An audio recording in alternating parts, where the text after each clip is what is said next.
Welcome to the final technical non-panel session to C++ and beyond, and we're going to talk about concurrency simply because anything else is too easy right after lunch. And in fact, I want to talk until, you'll notice today's schedule is shorter than the other days because we advertised that we would stop at 5 o'clock, and we actually went longer and actually planned to go longer because we came up with more material and just couldn't stop talking. It's a plague, I know, and when you're talking about C++, you don't want to stop. And so we went longer on the previous 2 days till 5:30, but because we told you all that we were ending at 5 o'clock today, we actually decided to keep to our word because you might have made plane reservations and so forth, so we're going to stop at 5. So this talk is going to end around 3:45, and then we'll have a break and our final panel as well. So for the next hour and a quarter or so, let's talk about C++ concurrency, in particular where we are today in the standard and what kinds of things are coming up next, both in the standard and in what we've learned, say, in the past year since we were here together at C&B before. For those of you who were here last year, here's an update as we look back as to how much has already changed and what we've learned in the meantime. As a motivating example, because I always like to start with a motivating example, let's say that you want to provide a log class. Notice the left and right-hand side are currently the same. We're going to fill in the implementations differently. But here's the goal. We want to let users take an object of this type and say, you know, mylog.println, whatever the details are of what pretty printing we want to support, and have this code be correct without any external synchronization. They'd be internally synchronized, be thread safe, so they can just go call logprint, logprint, logprint, logprint, and we may interleave those messages, but each message will be atomic with respect to all others. So the order of the messages from different threads may interleave, but they're not going to interrupt each other, and they're not going to crash or cause undefined behavior because it's well synchronized. It's internally synchronized. So we could use mutexes, or we could use message queues. If we use, either way, we're going to wrap some sort of F stream, say, which is the standard file stream, and provide this println function. The question is, what goes in this white space so that we can actually have a thread-safe implementation? So here's a teaser. If we do it with a mutex, of course the thing you would do is to have a mutex inside the class, and then when you go to print the line, you'd go and acquire the mutex. In fact, it would be even better if you had a paren m paren in there somewhere so that the code would actually compile. First bug. So you get a lock on the mutex, do your thing, whatever the pretty printing is, and then release the lock. And so this will be correctly synchronized, right? If you were to do it using a message queue, then what you would have is a worker thread and some sort of queue to talk to it with. And in your println function, instead of taking a mutex lock,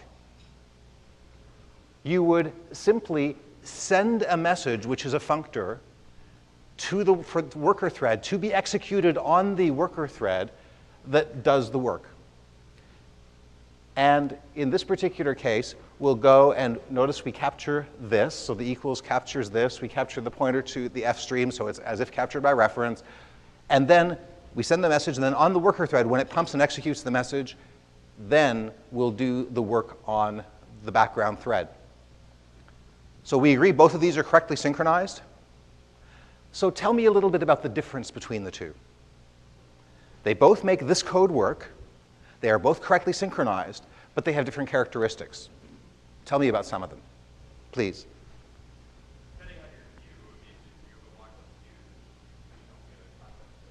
So you may not get a context switch. You get a nice, if you have a lockless queue, any internally synchronized queue on the right-hand side will do, yes. So by the way, the queue you're using has to be internally synchronized, just like the mutex is. It's a communication variable. Next to you. Your logging thread over here. Under this mode, the calling thread doesn't have to wait for the file I/O to complete. Very good. We have a cluster of hands here, yes, right behind you. So with the queue, we guarantee first in, first out semantics. depending on what the interleaving was of the threads as they arrived, whereas with the mutex, we don't. That may be true, although remember when we deal with concurrency, anytime you say ordering, there's always, keep in the back of your mind the escape hatch of, yes, that's one execution, but is it equivalent to a valid execution where they happen to arrive at the mutex in that order and just some threads ran faster or slower? So I have to think about it as to whether you actually have any different legal interleavings there, but that's quite possible. You certainly have a better chance because with the mutex, if everybody's piled up on the mutex, then whoever gets woken up, or if it's a thundering herd, whoever gets in first may not correspond to the order they actually arrived. Okay? Let's try this side of the room. I notice a lot of people talking about this side. Please. Yes, so in this case, the work of doing the formatting, as well as the I/O was mentioned, is done on the caller's thread, and we wait for it. Over here, all of the work, including the formatting stuff, is done on the worker thread, and we don't wait for any of it.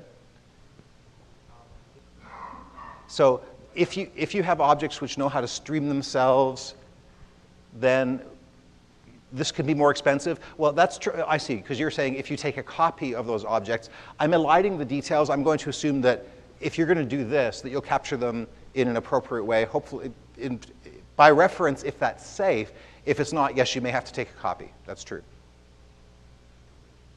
One more. Anybody else? Yeah, so the one on the left is synchronous, so you can talk about the lifetimes of things you pass in, right? Whereas this one isn't. It's asynchronous, which is why you have to worry about copies and such kind of thing. Which one would you prefer in your system? How many of you like the left-hand side better? Two lonely hands. And one, you can waffle on any question. That counts as a, nah, I'm not feeling strong enough to stand up for it. How many of you prefer the right-hand side better? Forest of hands. There's our thundering herd. The key difference between these two, the left-hand side is blocking, the right-hand side is non-blocking. So there's a few things going on here. If you do this, all the work is done on the caller's thread, like we said. You will block all callers. Callers will throttle each other. This can cost you scalability, but it doesn't involve any queuing overhead, so you don't get space overhead, but you get all these throttling problems, including even potentially anytime you block, you might, anytime you wait, you might deadlock, because that could be part of a blocking cycle if the work in here happens to somehow depend on the lock somebody else is holding in the wrong order and so forth. So even potential deadlock, if we want to be really telling scary campfire stories here, although you're unlikely to hit it, but it's possible. Over here, you're paying for a queue, but this is way more scalable. Nobody ever waits. Now, truth in advertising here, this actual work doesn't happen immediately. It waits and queues until somebody's ready to do it because it gets serialized. The caller, it never waits, is not blocked. And because of that, this is actually can participate in a nice wait-free algorithm, which is really cool, which is the gold standard for concurrency and what we should aim for. We'll come back to this. The talk in one slide is, as you can imagine from that intro, don't stop. We hate to block. I'm going to use the word block, wait. All of those are going to be synonymous, and we'll use them interchangeably. We don't want to go any of those places that are red lights. Now, what we have in the standard already is really good. We have a way to call functions synchronously. It's plain Jane code that we've been doing since the days of Ritchie. And you can conceptually think of this as blocking to call the function because it's executing on your thread and you wait for it to return before you continue. Well, now we have async, which lets you do that same function call, launch it asynchronously. Potentially, the default launch policy is here or somewhere else, and you get back a future, which means you could potentially do work concurrently with the execution of F until you need the actual result, and then you say result.get, and this might block. So you go from sort of reddish, always blocks, to yellowish, might block. If in the meantime the work is already complete, you can keep right on going. If not, at least you're that much closer to your answer. So we have a very nice tool for concurrent coding and talking about asynchronous values in C++11. We should use them.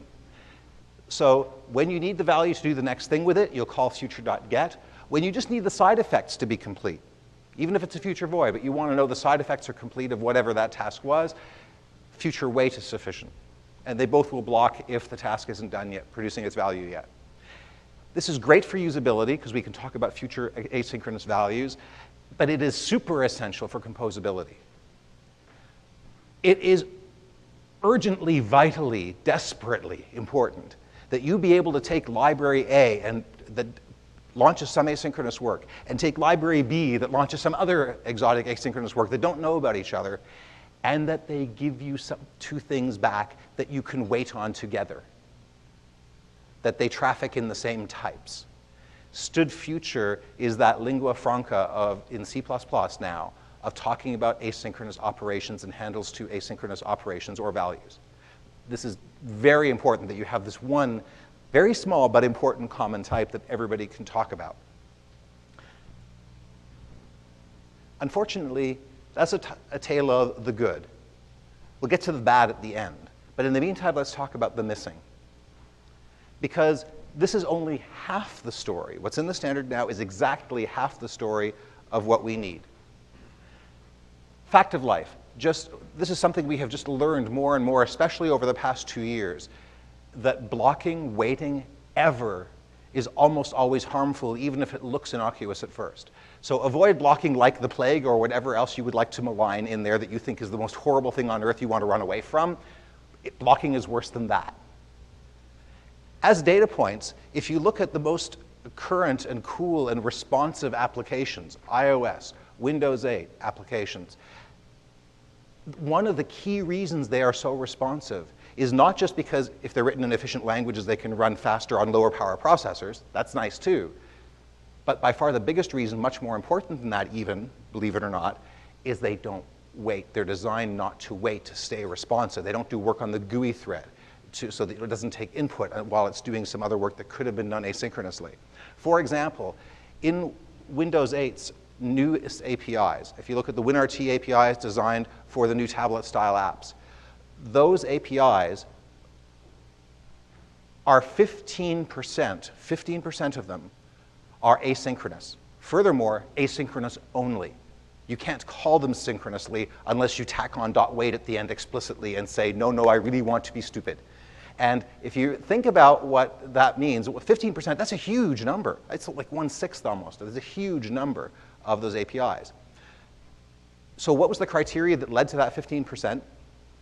Well, the Windows 8 designers, the WinRT designers decided that any API call that could possibly take longer than 50 milliseconds, 50 milliseconds, had to be asynchronous. And in fact, actively prevented you from easily calling it in a synchronous way, so as to not shoot yourself in the foot, so that your applications would stay responsive and fluid, which is quite draconian, but nobody's complaining when they're scrolling through and things stick to the finger and everything's gorgeous. So this is more and more where life is going. Even in Windows 7, a huge number of Win32 older APIs were made asynchronous because, for instance, the Office team required that create file be made asynchronous so that they could be less blocking. So the world is only moving more in this direction, and we should avoid blocking like the plague. So what is missing is we have these blocking functions to wait for a future. We can get to wait for a future. We can wait to wait for a future. But we just said avoid waiting like the plague. We don't actually want to use these if we can at all help it. This is news that we're all learning. So what do? What we want to have is the other half of futures, which is a way to not block on them. And so the styles that are being proposed now for standardization, and the committee is actively looking at, and Microsoft has some libraries here that we've worked on and are contributing to the committee, and everybody's giving their feedback and bringing it forward, is to add a .then and as a complement to .get, and a when any and when all, which correspond to .wait. So instead of wait and then do something when side effects are complete, it says, well, whenever that's done, here's something more to execute. You give it something that's executable, like a functor, like a lambda. .then, instead of saying .get and do something with that value, you say .then, so whenever this value appears, do this with it, and just immediately continue so the caller is never blocked. Let me illustrate. So here are the two versions that we already saw. We have synchronous calls, plain old function call, And we have now the asynchronous call where we call something like async, it returns a future, and then we can do other stuff and then call .get when we need the future. And that may block. But at least we're that much closer to our answer. Here's what .then would look like. We still launch the same way because the launching is already asynchronous. So async is great for our purposes, or whatever future thread pools or launchers may come into the standard. That's independent of this because we launch the work asynchronously, and that's great. Then the code in here runs concurrently with this function, as before. That's still great. But then finally, when we want to use that int, what do? Instead of calling .get and saying, now I, the caller, am going to wait for it, there it is, and then do something with it. We say, no, I know what to do with it. I'm going to say .then, let me get it back, .then, when it's available, take that integer and then do this with it. But what I do as the caller is I say, here's what to do. I stick it in the future and run away and keep doing what I'm doing. I don't wait. I say, do this whenever it's ready, and off I go. Because I know what needs to be done, and that can be done whenever the future is ready. Questions? So why couldn't, just like you say, the question is, just like you say auto result equals async this, why couldn't you here just say auto result 2 equals async, do something with f.get, right? Yes. With result.get, rather, yes. Wait for it. We'll come to that. If you do it that way, that will work fine, and that's going to be one of the workarounds. But you will have you will most likely have an extra context switch and wake up, and you'll occupy a thread in the meantime. So it's going to cost you occupying a thread and a wake up. Ain't free. There was a hand over here. Was that answered? And you could, in this case, if you already know what needs doing at the time that, like say, if this code is all in the same scope, yeah, just stick go and use f.xyz all in the first lambda. But very often this code will be distant, and this will be written by one person in one module. You'll pass it back somewhere else, and then you'll have this in some other module. So it's nice to have them decoupled. Besides, you may want to do this several times. Do this, then do this with the result of that, then do this with the result of that, and you're building yourself a chain of things where nobody ever waits. And now I want to be clear about one thing. I'll take your hand in a second. Clear about one thing. We call this a non-blocking mode. We do not block, we don't wait, we have little dances, and it's great, it's a party. There will be people who will technically point out that's not completely true, and they're right, but what they're going to say is there is task waiting and there's continuation waiting. So your task, your caller, is not going to wait. Because you just say, here, do this, and run away, and we're going to keep doing our thing, knowing it'll get done whenever that thing is available. Of course, that work itself is going to wait. That work itself is not going to get executed until the value is available.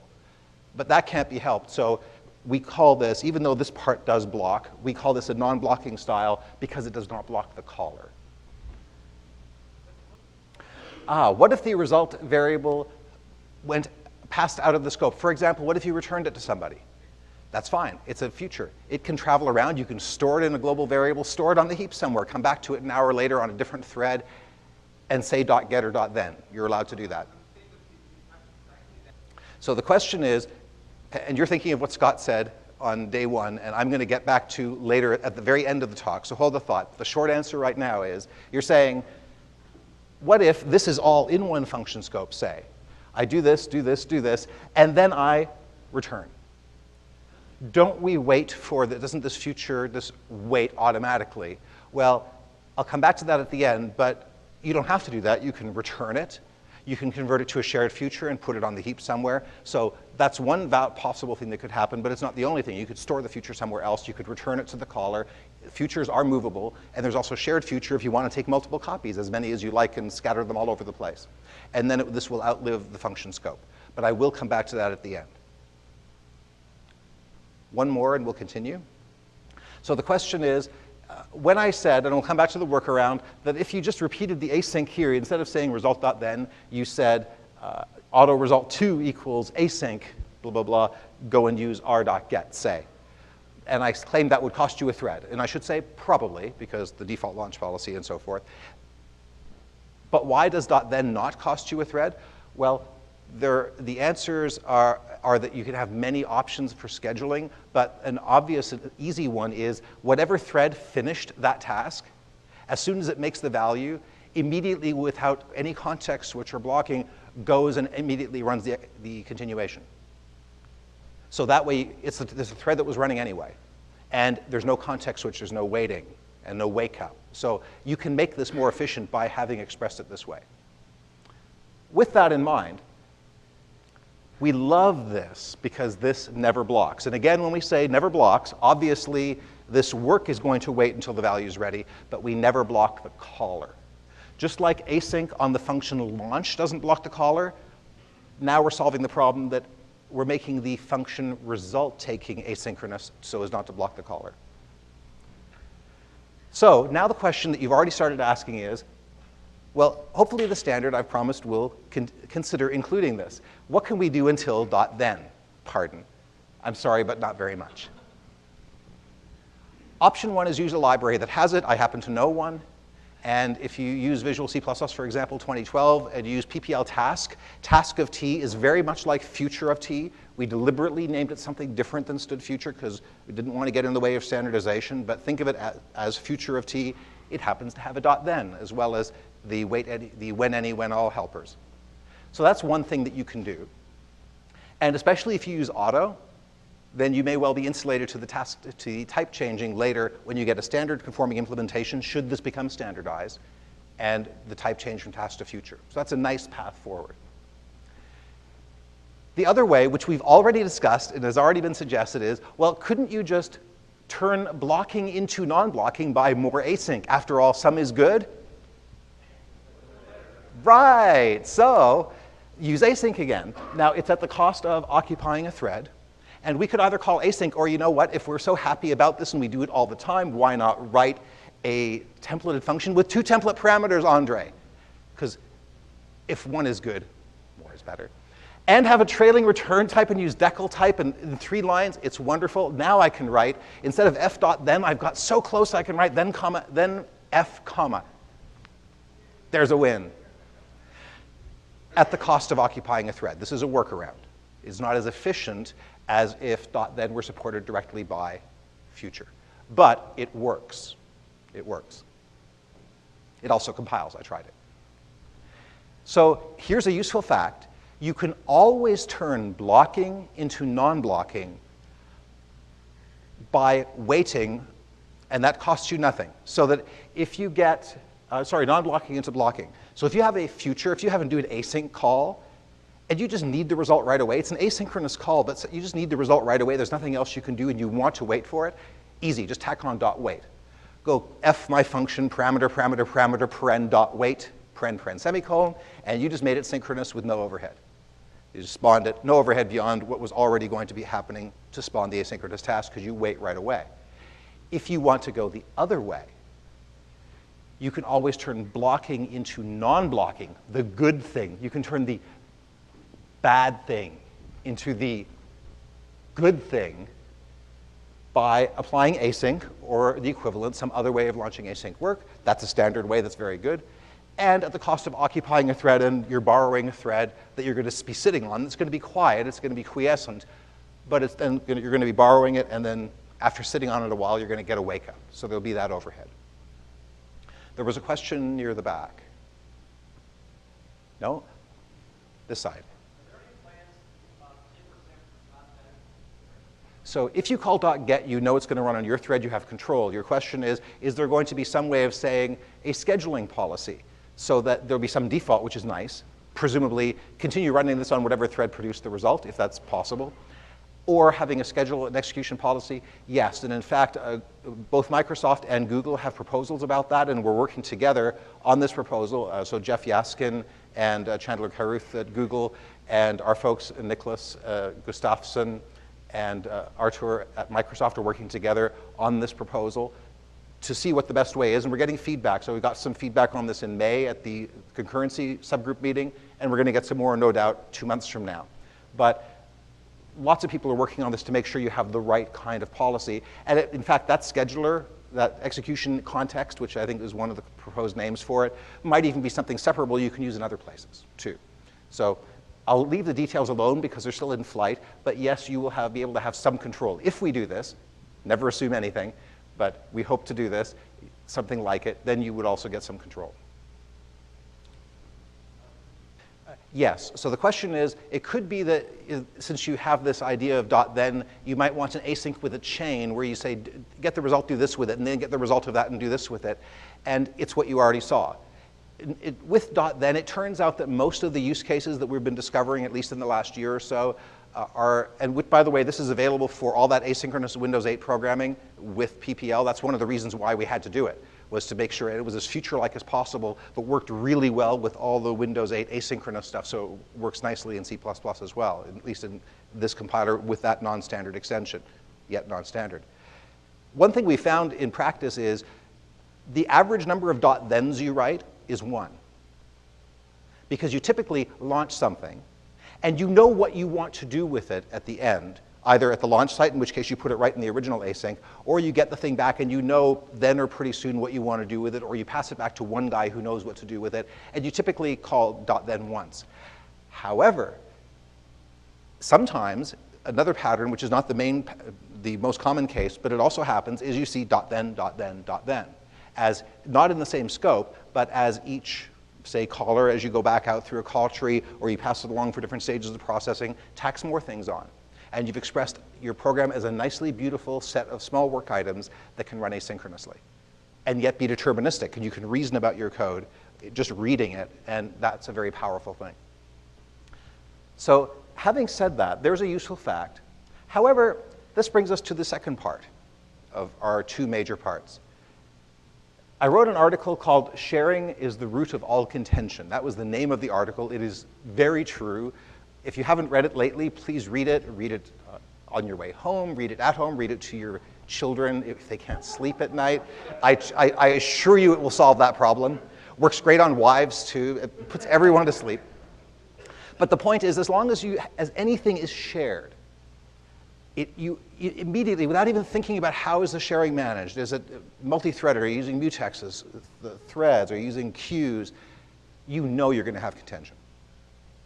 If you see two kids fighting over the blue crayon, right, it starts in kindergarten, and it only gets worse from there. So if you have, for instance, just as an aside, just to show that just anything shared is just evil and causes contention, and so we try to avoid it. How many of you enjoy reader-writer locks? I talked with some of you about this yesterday. How many of you enjoy reader-writer locks because they scale? I have bad news for those of you who put up your hands. They scale better than non-reader-writer locks because you can have multiple concurrent readers. As soon as you get over the euphoria of that, and you have multiple readers in flight at the same time, and you start scaling beyond one at a time, and you think everything's great, and you're about to turn your back and go home for the weekend, you hit the next barrier as things slow down, and you have your next scalability barrier. And why do reader-writer locks not scale very much?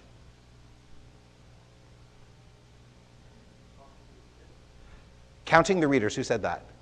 Counting the readers, which means you have a reference count or a reader count. That is a very popular hot little cache line. Everybody wants a piece of that. And a cache line that people are trying to mutate, even if only one person is mutating it in a loop, is going to throttle all processors who are trying to use it, because only one in hardware, it's like a hardware lock, can use it at a time.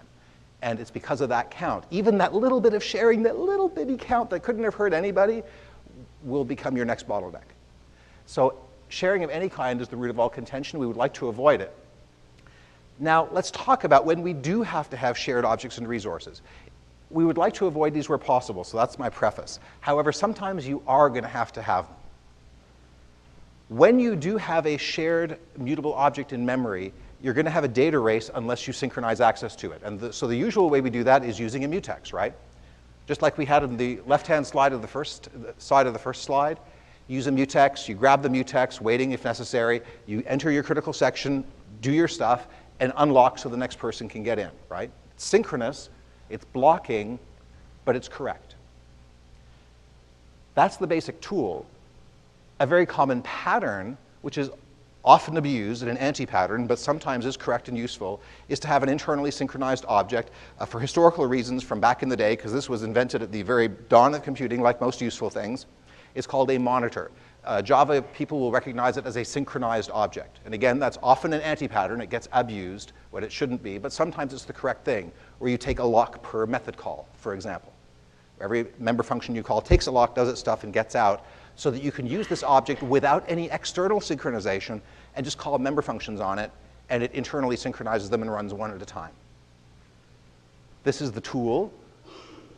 This is the pattern that or one of the patterns we may build on the tool. What we're missing is this bit. What do we do? What tool do we use for non-blocking, and what kind of pattern can we wrap around that is the non-blocking version of this? So to see that, let's now just push that on the stack for a second, and let's go solve a general C++ problem, two of them, in fact. We'll come right back to that question. But first we want to solve a general C++ problem. Let's say you want to write a wrapper, like call it wrap of T or monitor of T, which presents the same interface as T. So if T has a .append member function, because maybe T is a vector, you want monitor of T to have a .append member function. How do you do that? So here's the first problem of the two problems, generalized wrapping. Let's say you have a widget W, because widgets, unlike gadgets and thingies, are the correct, true example type. And after, Scott, it just blows me away that after 20 years of widgets with occasional gadgets when you needed a second type, I finally caved 2 years ago and began writing widget, all lowercase, to be more standards conformant, but we won't talk about that. And then you start switching to thingy today. What's up with that? So we're going to have to talk about that. You've grown. Don't you know you're setting an example for others? You should have grown 20 years ago. So we have widgets in Scott Meyer's honor. Widget W, if we can say widget.append, w.append hello, if that's possible, we would like to have a wrap of widget, also allow wrapper widget.append hello. My question is, how can you build such a generic wrapper in C++? That duplicates the interface of the wrapped type. Hey, it's a powerful language. You can do anything, right?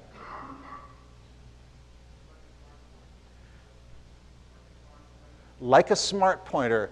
I don't recall that you could do that, except that a smart pointer doesn't give you access, doesn't duplicate the interface.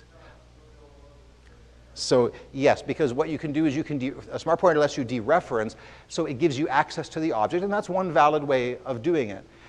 The one thing it doesn't do is it's not going to solve our second problem, because once you do that, you relinquish control over what happens to the object. You can't get in the way anymore and do any processing you want to do. For example, if you do that, it's not clear to me how you can call how you can make a monitor of T which puts a lock, mutex lock acquire release, around every function call. You may be able to do it, but there are some edge cases that would concern me. And it's not going to solve the second problem, which we'll get to on the next slide. So that's one potential approach. Anyone else? Derive, like every good object-oriented programmer would do. What if we look at this hint? Consider that widget is a type def for stood string. Does inheritance work? Not super well. So that's not to mock it at all, because that is a perfectly valid answer, and that is the way this would be done in a pure, more, quote, pure, unquote, object-oriented style. And you could get away with that in a language where basically everything that you ever see is a virtual function. Although even then, how do you know which ones to enumerate? The next thing you want, if you do that, is you really want reflection. So you want everything to be virtual, and you want reflection so you can know, or even without virtual, if you had reflection, maybe you could sort of make up the interface line by line as you go.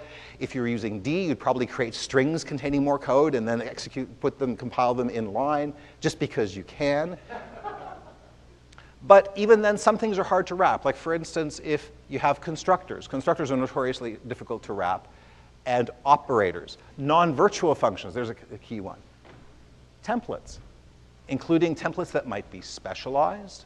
You can't partially specialize function templates, but you can specialize them. And all of these things are a very rich algebra of things you can do in C++, an algebra of a type you can express. But it's hard to wrap them all. So what are some solutions? Well, we talked about make everything virtual. Well, not every virtual method can be virtual, nor can it be. Constructors, for example, are not virtual and, in fact, don't behave virtually in C++. You need an init function or something like that. Now, we have inheriting constructors, but it's not quite the right tool. We still can't reflect, and so we can't make up all the functions as we go. So maybe we can step back and maybe go back to the smart pointer approach, but with a variant. But first, let's look at the second problem, because we want to solve two problems at the same time. Here's the second problem, which is sort of independent of the first. Let's say I have more than one function call that needs to happen atomically in some way together as a transaction that takes the system from one valid state to another. So credit Bob with $100, debit Mary with $100. You want to somehow synchronize that so nobody else gets to see the system in a state with $100 too many in the system. Otherwise, your ledger doesn't balance. Or let's say you say log.print hello, salutation, first, last, today's weather is getweather.com location. But these are two function calls. Maybe you want that to be a single log message, not interleaved, where you get the hello, Mr. Herb, and then some other stuff, and then Sutter, today's weather is dry, which means I wouldn't be in Seattle, but let's assume. So how do we make these things, these multiple calls, which could be arbitrary size, because that last one could be 3 or 4 function calls if I just wrote more semicolons. So what are the problems? Well, we learned some things with Java synchronized objects. We learned some things with C++ copy on write strings, which are now banned in the standard. Implementations that have them are not conforming, but we're still migrating away from that. But we've learned our lessons. The first thing we learned is that locking per method call is the wrong granularity, because it locks not enough, because there's no lock around, say, both of the account credit and the account debit. It's lock, credit, unlock. Lock, debit, unlock. It's missing a lock. It's not enough locking because it doesn't cover the whole transaction. And to add insult to injury, it's too much locking because it's locking every single function whether it's needed or not. So this is one of the classic problems with the monitor pattern and with copy on write strings and such kinds of things. Java synchronized objects when not used appropriately. So per method call is not always the right granularity. Then the second thing, which some of you noticed on the very first motivating slide, is where does the actual work get done? Because if I just do, if I lock, then I'm doing this work on the caller thread, but also under the lock, which means I'm holding the lock longer. And in this case, notice that last piece of code. I've got a web service query. Who knows how long that's going to take if I'm on a slow Wi-Fi connection. So I'd like to avoid doing work also as a secondary separate point on the caller if I can help it, and certainly under a lock if I can help it. So now let's solve these two problems in C++11. And the syntax is not exactly having a wrap of T have the same interface of T, but it is oh so close, and it does overload an operator, although it could be a function call. Here is the complete solution, which is generic. You have a wrap of T, so it's parameterized on a type T. It will store a T object internally, of course. You know it's going to have that, and whatever that other state is that the wrapper adds. You provide a constructor with the nice brace initialization, and all sorts of good C++11 stuff. And then your payoff is you have one more function, which I just happen to choose to call the function call operator, but you can give it a named function if you want. It takes anything invocable with a T, returns you the type of invoking it with a T, and invokes it with a T under whatever the wrapper work is that you want to do, which can be before, during, or after all of this work, and then returns you the result. if you use this pattern, the calling code looks something like this. So instead of an x, where I say x.accounts, and x.balance, I can say wrap of xw, and I call w with a lambda, w open paren lambda, that takes the x. You hand the x to whatever work the caller gave you, and he can do whatever he wants with the x directly using natural code, as much as he wants, as a single transaction, indivisible, and we can do whatever wrapper work we want around that and then return the result. So the transactions are natural. The caller writes normal code. This is a nice thing. So when you think of this pattern, here's how you apply it to class monitor. So Java synchronized objects, this is the same idea. Here's how you would do it in C++11, a very nice, convenient way. You have a T that you hold, you have a mutex that you hold, and in your function call operator, you take, the caller can give you anything. Lambdas are fun, but it's not only lambdas. Anything, any function pointer will do, any functor type will do. And this is const because we're not modifying the state of the wrapper logically. But what we're going to do is take a lock and then under the lock perform f of t, return that value, and unlock. And now there, in a few lines of code, we've written a complete monitor where I can call that with arbitrary code and it will be synchronized. Now, by the way, you'll notice that the word mutable has come up a couple of times. It just happens naturally. Why? Because this is logically a const function. I'm not changing the wrapper state logically from a thread safety point of view. This is internally synchronized because I'm taking a lock guard. Now, certainly the mutex, I'm not really logically doing anything with it. I'm just locking the mutex, but I know that's safe because it's already synchronized. So for the reasons we talked about on day one, the mutex is mutable. But what about t? If t wasn't mutable, I couldn't call this here because what if f took a non-const tref? I wouldn't be able to call that here.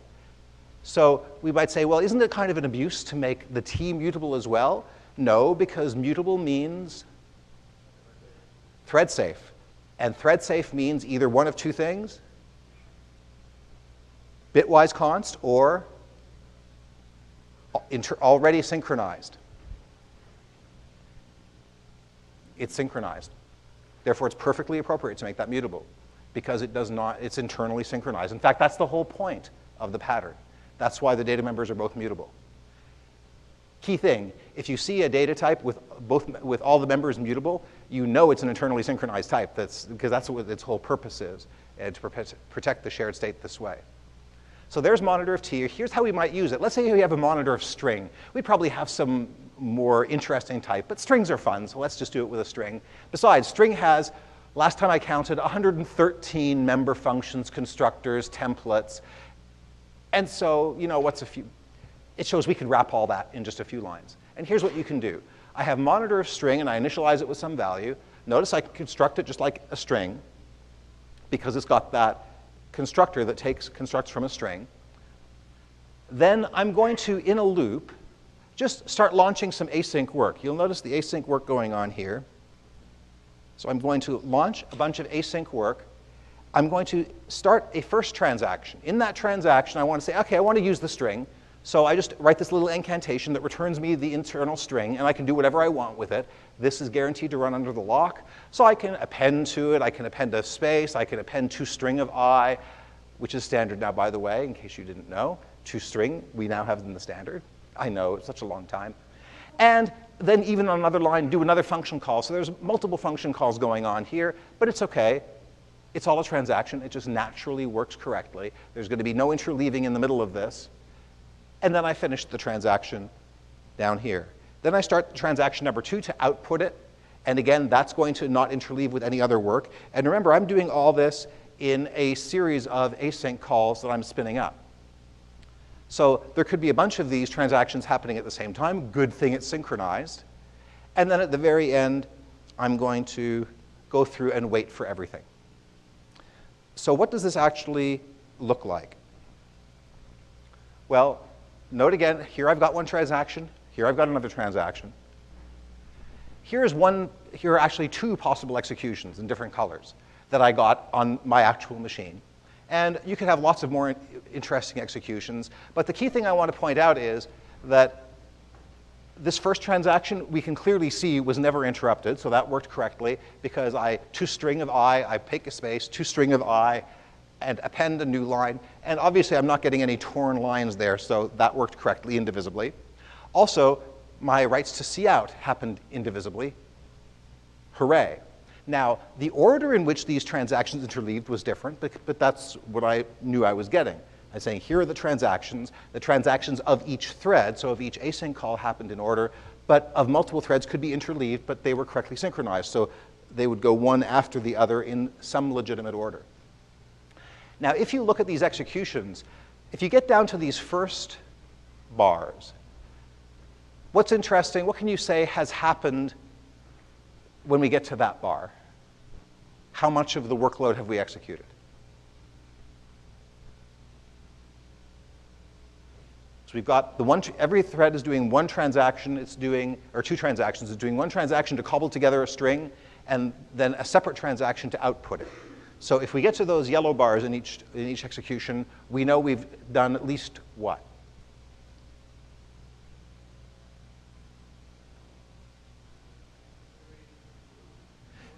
Yeah, we know we've launched all of the asyncs, and we've executed at least as much as what of each async?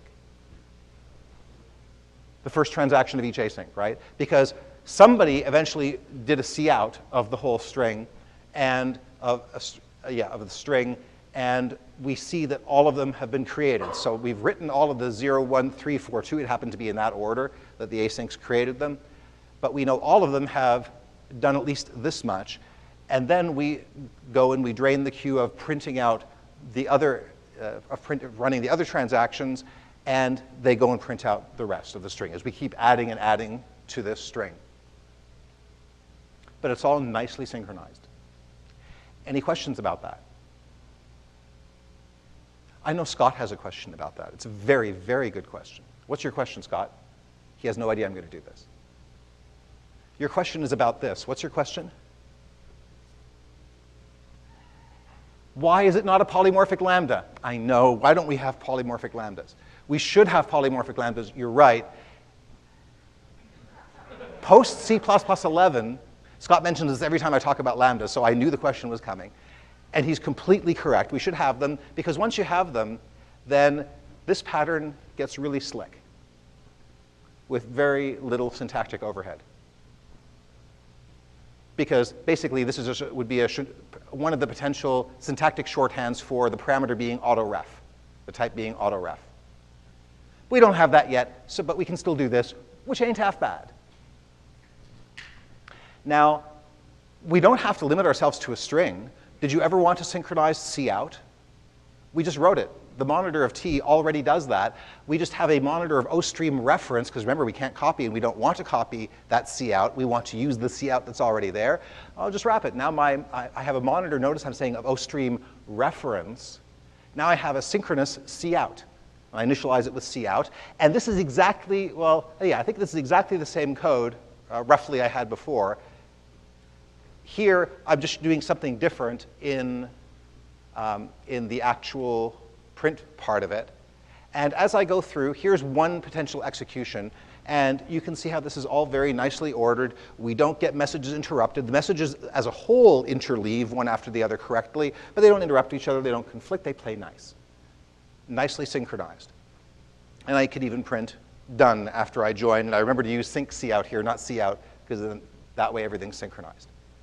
Pretty neat. So I can wrap anything now that I want to. And in post C++11, this gets even nicer with polymorphic lambdas. You can't do this today, but you can do this today. This soon, hopefully. Now, but wait, recall, I've been spending all this time, you've been letting me get away with all this time talking about monitors and mutexes and waiting and synchronizing, and you've let me off the hook because I just preached about a half an hour ago saying, blocking is evil, we never want to block, and blocking just ruins everybody's day, right? And yet here I've been talking about doing all this blocking. Well, that's to illustrate what you can do today with the standard mutex and a monitor pattern and how to make this nice wrapper of T. By the way, that whole wrap of T idiom, I've never seen before. I'm sure somebody else has invented it first, but I've asked a few people like Stefan, and nobody else has seen it, so maybe it was first invented. I'm sure somebody else did it too. But the idea of holding a t and then overloading the function call operator or some other named function to take any function, any callable functor, and then just under the wrap, give it t to do whatever it wants to with it. This solves the generalized wrapping problem because you can have access to the full unfettered interface of the t, and it solves the transaction problem because you naturally express what your transactions are, which could be a single method call or could be as complex as you like, including side effects and I/O. Cool little pattern for under 10 lines of code in C++ 11. And of course, you call it with lambdas, and then it's just bliss. But wait, blocking is harmful, and I've been showing you how elegantly to write blocking code. This is not a net good for the universe. Remember, we said avoid blocking like anything you hate. Hate it more. So what are we missing? Well, we have a mutex in the standard. We have several of them. What we are missing is a message queue. This is a fundamental primitive for non-blocking. Remember we said you can always turn blocking into non-blocking by changing a mutex to a message queue. Most people don't think of a message queue as a synchronization tool, but it is. It's the exact analog of a mutex. It's just the non-blocking version of a mutex. It's the basic tool you use, and then of course you use it in conjunction with a worker thread. So you can do a mutex and do all the work implicitly on the caller's thread, or you can use a message queue and arrange for there to be a thread that services it, or more. This is your primary tool. We don't have this in the standard yet, but we're now working on proposals to get one. Yay us, to quote Scott. You can see what an influence he has been on all our lives. And what we really want is not a monitor of T, although we've been wasting our time talking about that just because we can. We want a concurrent T that we can just fire things at, and they will just run asynchronously, and we never wait for them. How hard could it be? Remember, you can turn blocking into non-blocking by replacing a mutex with a message queue. This is a very useful fact, especially because we hate blocking and we love non-blocking. So we want to know the right incantation to get from bad to good. So remember, this is what we wrote as our monitor of T. I added some more space because now we're going to write concurrent of T. It's going to fit on one slide, but it's going to take a couple more member variables, and otherwise it's going to look just like this pattern. Remember, monitor, we just took a T and a mutex that protected it, and then in our function call operator, we take anything you want to do to a T, we take a lock, and let you do it to the T. Arbitrary code, we don't need to know what the interface of T is. This is wonderful, nice separation of concerns. Then we release the lock, and off we go. But this blocks. To turn it into non-blocking, we replace the mutex with a message queue. Right, we've all been awake. So we change it to, say, a concurrent queue, and I'm italicizing that because it doesn't exist yet in the standard, but some internally synchronized, probably lock-free concurrent queue, a message queue, of stood function. And what you do, and a stood function of void paren, takes void, returns void. What possible use could that be? We'll see. So notice I also added a stood thread, because I need a worker thread. So each one of these concurrent of T's is going to have its own worker thread. In the constructor of the concurrent object, obviously I have to initialize the thread somehow, so I do. I initialize the T as usual. Yeah, the order is important here. Initialize the T. Notice the thread comes last. This is important because it's going to start running asynchronously and start using this stuff. So make sure that you initialize the thread last. Of course, you need to give the thread a function to call. Well, I know how to write a lambda as well as anybody, so there is the entire thread mainline, which is kind of neat. As I mentioned, we love lambdas. So the thread just says, while not done, where done is this flag, pop the next thing off the queue, and I'm just going to assume pop is a blocking pop, which if there's nothing there, waits until something is there, and then wakes up and pops the next element off the queue, and executes it. Notice the extra set of parens. So it just sits there, wait, take the next item, execute it, take the next item, execute it, take the next item, execute it. Who sets done? The destructor of concurrent, when you're done using this, so you've constructed you've created the concurrent object, you've done things with it, and now you want to destroy it. You don't need it anymore. But it's got a thread. It may still have things that it hasn't executed yet that you gave it. So what we do is we push a little lambda that sets done to true. And then we wait for the thread to join. What this will do is the thread may have already some work queued up. We'll simply, after all that, enqueue one more little work item, which as the thread goes through and executes each work item, it'll finally pick up ours, execute it, which happens to set done to true. Go back to the loop, check not done. Oh, look, it's no longer true, and drop out. Which is nice. It has no idea that the last work item it executed just told it to stop, but that's an easy and convenient way to do it. Finally, here's the major function. Here's the one that gets the limelight that we've been waiting for. It's exactly the same pretty much as before. It takes any type that I can pass a t to, and it simply, instead of taking a lock and then executing f of t and unlock, it says push a lambda, which when executed will run f of t. Where is this lambda going to run? In between these braces sometime on the worker thread. So what I've done is I've now created an object which spins up a thread on construction, and it owns this t, whatever I give it. It lets me pass any work I want to do to that t, executes it one after the other asynchronously. That's all queued up, so callers never block, never wait. This is a non-blocking call for the caller. And gets nice orderly shutdown because at the end, and if you've seen my effective concurrency course in the active object pattern, this will look familiar. It's a similar idiom. We simply enqueue a message to say we're done, to make sure we drain the queue properly. This is the only method call on concurrent that may block, because we do orderly shutdown. We wait for the queue to drain, all the work to be done, and then we just destroy everything and go home. Now, there's one thing missing. First of all, before I ask for one thing missing, any questions about how this operates? So what's the one thing? Oh, Scott, please. The question is, why doesn't done need to be atomic? That's an excellent question. And the reason is because it's only ever read or written on the worker thread. So the thread mainline reads done, and the only one who ever sets done is a message. But that's a very important question. It is very subtle, but very important. Notice in this pattern, we do nothing on the caller's thread. Absolutely nothing on the caller's thread except q.push and construct a lambda. And then we run away and do whatever else we're going to do. By the way, this is cool because it means that whatever work the caller gives us, with the monitor of t, it was done on the caller's thread, and then to add insult to injury under the lock. Here, all the work is handed off to the background thread. We don't even do any of the work on the caller's thread. We simply construct a little lambda, we push it into a queue and run away and do the next piece of work that the caller has, that the caller never, ever blocks, never waits. This can be used in a wait-free algorithm, which, like I said, is a very high bar. Question? Yes, this assumes that the pop function, if something is already in the queue, it will return immediately without blocking and execute it and keep going. But if nothing is in the queue, it will block and then wake up. So this worker thread may block while there's no work to be done. Why consume the thread?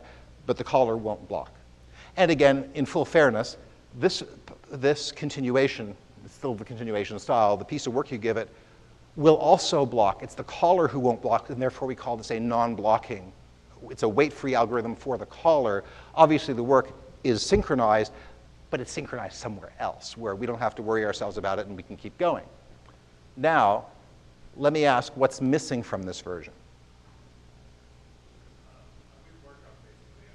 So if there's information being shared between threads, including, say, this worker thread, concurrent of whatever, and something else, you still need to do synchronization. That's true. But what don't we have here that we had with monitor of t? This is deficient in one important way. Return value. Why? You don't like void? What should it be? Well, we'll come to that. We should have a better return value. I will solve this problem later in about 3 slides. In the meantime, let me show you how this works. You see this code? I hope it's familiar, because this is exactly the same code we wrote before, except at the top, instead of saying monitor of string, it says concurrent string. It gives you exactly the same interface. The code, the calling code, is exactly the same. The big bonus about this calling code is this calling code never blocks, except in this example, we wait at the end. But none of these calls ever block. We just go zipping and express the work and keep right on going. And now, notice that when you look at the output, you can see that in this particular case, because everything's so concurrent, I happen not to be able to easily get a run where the first transaction had all ended without the second transaction almost all ending too. So we have different orderings, and they're nicely non-interleaved, but notice that we have got the two with some interleaved execution of the work, but we never break up the work. It's indivisible. Each one is a nice transaction that is run on some other thread. In fact, do you notice that we write done to see out? When is it written?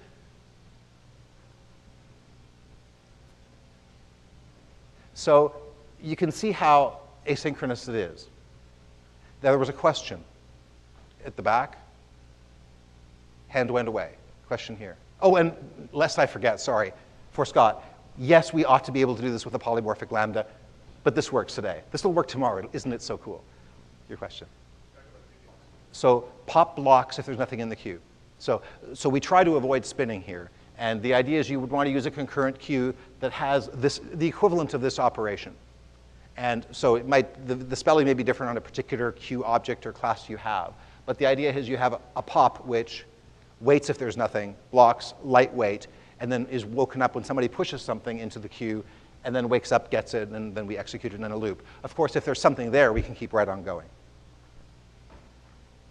So here, notice that we launch all this work. This is a very good question, because you think, wait a minute. In fact, I was just looking at this myself and thinking, did I run different code than I compiled here? Because I was tried very hard to compile exactly the code I ran. But I think that you put your finger on it. I launch all the work. I wait for these threads, which were launching the work. Then I write done. Here, and by the way, with done, I happen to get lucky that it didn't interleave with something, because of course I'm doing that thread unsafely. But for a demonstration program, yeah. The key thing here is, so that done, the done here I can explain. The done up there means I finished launching all the work, I printed done, but the other objects, but then after this in the main line, as soon as I get to the next close brace, the end of scope of concurrent string, what do? I destroy the string, the concurrent strings. I NQ, or to the one concurrent string, there's only one.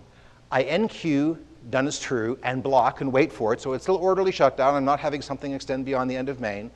And I wait for them to drain their queue. That's why some of their work could happen after this, because this has launched the work. And in fact, that done up there is a poster child for how asynchronous this is, that I've not blocked the caller. I can prove it. There is an execution, and you can try this at home. One more question. Let me try to pick a new hand, and then we'll continue. Yes, I think you're new. So the question is, can this be abused? Absolutely. And in particular, one of the concerns people have about this kind of thing is, people are going to try to make every object a concurrent object. That is not the point. String is an example. And by the way, for completeness, one thing that is useful is that you can do the same thing with OStream. Notice that this is the same code as before, that I showed before, but with a concurrent OStream ref instead of a monitor of OStream ref. This is now a completely asynchronous cout, which I wrote again in just a few lines of code. I just used the same concurrent thing, the helper that we just wrote, and it works very nicely. Just use async cout. Now, and of course, here it is with the lambda, with the polymorphic lambda. But the thing is, you don't want everything to be asynchronous. So for cout, yes, you may well. In fact, I would recommend you have an async cout that you all use, and do it with a file stream or something like a log stream, that kind of thing, because you want things to be buffered and asynchronous. However, don't make every little object. Find out what are the logical entities that are used together that should operate asynchronously. What if you want to get work off a background thread, for example, off a foreground thread onto a background thread? So I believe I have an example next. Let me just go forward a little bit, and then I'll come back. Yes, so here's the example that I have a few slides from now, and then we'll come back and cover the rest. But say, for example, that you have a GUI thread or some other high availability thread you do not want to block. You do not want to do work on this thread. That thread has to be in the business of just pushing work onto the background thread and immediately continuing so as to keep on pumping messages, keep on redrawing the screen, keep on responding to clicks, that kind of thing. So what it does is it takes all of its data, which could be quite a bit. This could be a whole big pointer chasing graph of objects in memory. I want to concurrent that. And then in every member function, I simply take the contents of the member function, take the parameters, and say, execute the body of this function asynchronously. So if you look at what's happening here, and I'll talk about the return type in a second, that's what I just skipped over. Every function, like save, I want to save a string on the GUI thread. So I want to call this backgrounder save to this string file. It immediately makes a lambda that packages up a reference to the data, and the packages up a functor which, when called, there it is, will be given the data. And so there's an object of that type in here. Here's the data type. And then all of this work inside the save function, inside its lambda, will be executed on this background thread. And the same for print. I can create another lambda that takes this data, does whatever it wants to do with its private data, which I've just made a nested type. And so I just follow this pattern, and with just this extra syntax on the front of every member function, I've made all my member functions asynchronous. So now I've got this nice backgrounder object where I can just push work onto a background thread. But you're right. You do not want to abuse this to make every little string in your object, in your system, asynchronous. You will fall over and die. So people should not abuse the pattern that way. But whatever can be made asynchronous, think about whatever is shared that you might have thought of protecting with a mutex, see if you can make it asynchronous instead. Then you won't block on it. Remember, sharing causes contention. Sharing is evil. We want to reduce the amount of shared state regardless of how we protect it, with a mutex or a queue. But when you do have something shared, and you do want to protect here this logical piece of, which is usually quite a bit of data together, consider a mutex and consider a concurrent kind of object, a queue. Prefer the concurrent non-blocking one when it makes sense.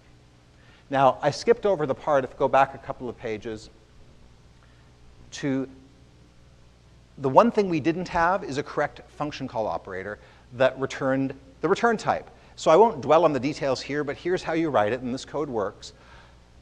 Since I'm going to invoke f of t, remember with the monitor of t, I returned decal type of f of t. Like whatever invoking f of t returns, return that. Well, here in the concurrent world, I want to return a future of decal type f of t. So a ticket redeemable for this thing, whenever I finish executing it, the result it produces. So the way you do that, the incantation in C++11 is to make a promise. Notice there's the stood promise, and I make the stood promise of the correct type, decal type f of t. I then get a future from it, and I put the promise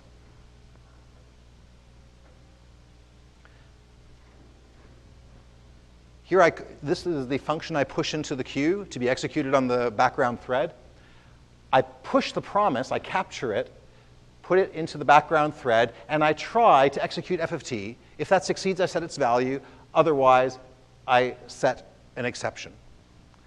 And that I push on, but I don't wait for it to execute. This is what will eventually execute on the background thread, and I immediately return the future.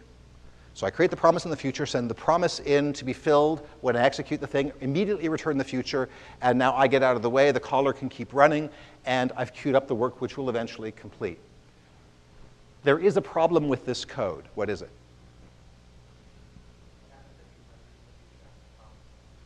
What happens if you dereference the future after the promise has gone away?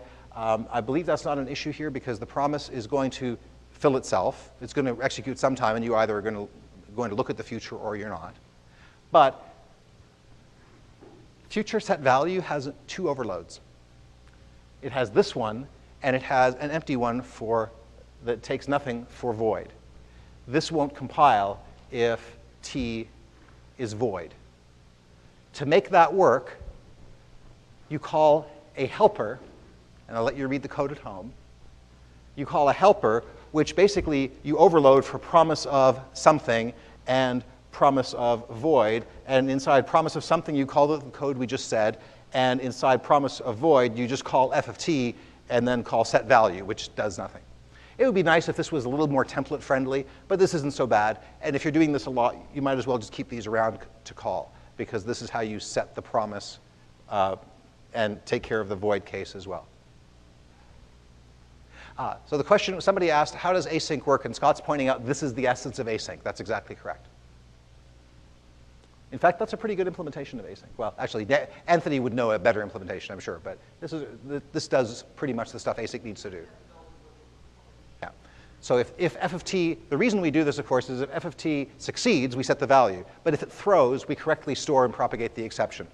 So if you hearken back to day 1, where Andre talked about is expected of t, it does something very similar for futures, and so you'll be familiar with this style. So here's how you use return values, just a straw man example to show you can use the return value. I have a concurrent string. I pass it some work to be done, and let's say it returns whatever. It returns some computed string type. I just get a future to that, and then I can do other work and then eventually call .get if that's what I want to do, or .then in the future, and then that will wait for the work to complete if necessary, and then use the result. And again, post C++11, we'll have a nicer time with polymorphic lambdas, which will make this even lighter syntax. So we talked about this slide already. In summary, we have the blocking part. What we're missing is the non-blocking part. It's on the way. And we talked about workarounds for how you can build future.then for yourself today, externally to future. So you could say then, future instead of future.then. And you probably have a concurrent queue in your concurrency library of choice, on your operating system of choice. You can build concurrent T today. And my hope is that in a few years you can write concurrent of T in portable isoconforming code that is also efficient, with an efficient implementation of future.then and a standard implementation of a concurrent queue. Now, one last coda, and we're right at time, but this harkens back to something that Scott said on day 1. Future and shared future destructors do not join. This is good because remember, joining or blocking is bad, except when they're spawned from an async. Here are reasons why this is a bad idea and we should fix it in the standard.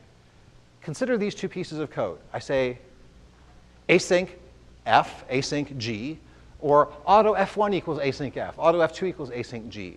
Would you expect those two to do the same thing? How many would expect that to do the same thing? Why doesn't it do the same thing? Because the future destructor joins, which means the left-hand side is not asynchronous at all. You have to capture the future and make it live a little longer for these two pieces of work to overlap. So as long as future may join when coming from an async, those two can't be the same. And there's, from the usability point of view, which I like to look at, as well as efficiency, those really ought to be the same thing. It's a surprise that they're not. Here's another one. Let's say you write this code in a block. Async, launch async, darn it, F. Async, really, really launch async, G. Would it surprise you to learn that there's no concurrency at all in this code? To me, that's a bug. And this is only true of async. And here's a really bad one. Last example. If I have a function, and I say future of int f equals start some work, and then I do more code that doesn't get or wait. Call some function that returns a future, does something else, and then returns. Does that code block? Yes or no? So you don't know. If start some work returns a future that is a move of a move of a move of a move of something that eventually was launched, withstood async, this function will block before exiting its scope. Otherwise, it won't. That is not composable. We have to know whether our code blocks. The fact that this is true means I cannot use this kind of code, which means I cannot use futures reliably on a GUI thread, on any highly responsive thread, because I don't know, at least on this style, because I don't know if this is going to block. I have to be paranoid about maybe there was an async somewhere. It doesn't help that we're teaching the world correctly. They should be using async as their default launcher. That is what you should be using. So that makes this bad. Further, if it could be called, if this function could be called under a lock, that the task itself, whatever it is, might also need, there's a potential for a deadlock here. So these are all very bad things, and the reason why the committee is looking at changing this to make it clear, no, really, we were just not right that time. Even in async, future destructors never block. In fact, the future destructor paragraph in the standard says doesn't block. It's only over in the async part that it says, by the way, if you call async, the future gives you blocks in its destructor. So it's the only type in the whole world the only function in the whole world for which this is true. So the right answer is don't stop, keep going, prefer non-blocking code. Now get caffeinated and be ready as we get back together in about 15 minutes for a final panel.